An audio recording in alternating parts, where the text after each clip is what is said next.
IPC के section 126 आपको IPC के सेक्शन 125 समझना इंपॉर्टेंट होगा। इसका लिंक आपको डिस्क्रिप्शन में मिल जाएगा एंड मैंने प्लेलिस्ट बना दी है, आप वहां जाकर भी देख सकते हो। अगर मैं इसे शॉर्ट फॉर्म में समझाना चाहूँ कि आप इसे शॉर्ट फॉर्म में किस तरीके से समझ सकते हो, तो उसका मैं शॉर्ट फॉर्म में समझाने की कोशिश करती हूँ। मैंने आईपीसी के सेक्शन 125 को आईपीसी के सेक्शन 125 में बताया गया है, जब भी कोई भी दूसरे कंट्री के साथ आपसी तालमेल होता है एंड दोनों के बीच में शांतिपूर्वक सब चीज चलता रहता है, अगर उन दोनों के बीच में कोई भी पर्सन युद्ध कराने की कोशिश करता है या वॉर कराने की कोशिश करता है या वॉर के लिए प्लानिंग करता है, उकसाने की कोशिश करता है या कोई भी ऐसे वर्क करता है कि दोनों के बीच में शांतिपूर्वक जो भी वर्क चल रहा है या जो शांतिपूर्वक माहौल चल रहा है को ब्रेक करने की कोशिश करता है,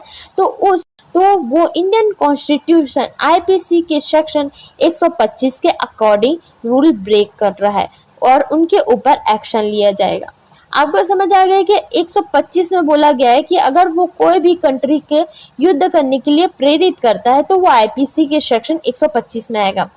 आपको ये समझ आ गया। आईपीसी के सेक्शन 126 में बताया गया है, जब भी कोई भी दो कंट्री के बीच में आपसी तालमेल होता है, आपसी शांति होती है, तो उस टाइम पर कोई भी पर्सन अगर उस कंट्री में जाकर लूट करने की कोशिश करता है, वहां की शांति भंग करने की कोशिश करता है, लूट कर कोई भी चीज को अपने कंट्री में या भारत में ही लाकर अपने वर्क को कंप्लीट करता है, लूट के साथ साथ वहां की जो भी एसेसरीज के साथ साथ उनके सम्मान को ठेस पहुंचाता है, तो वो आईपीसी के सेक्शन 126 में आएगा।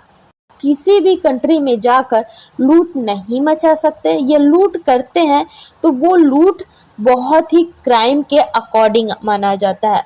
अब वो इंडियन कॉन्स्टिट्यूशन आईपीसी के सेक्शन 126 को ब्रेक कर रहे हैं और उनके ऊपर पनिशमेंट भी होती है और अगर पता चलने पर उन्हें जेल भी हो सकती है।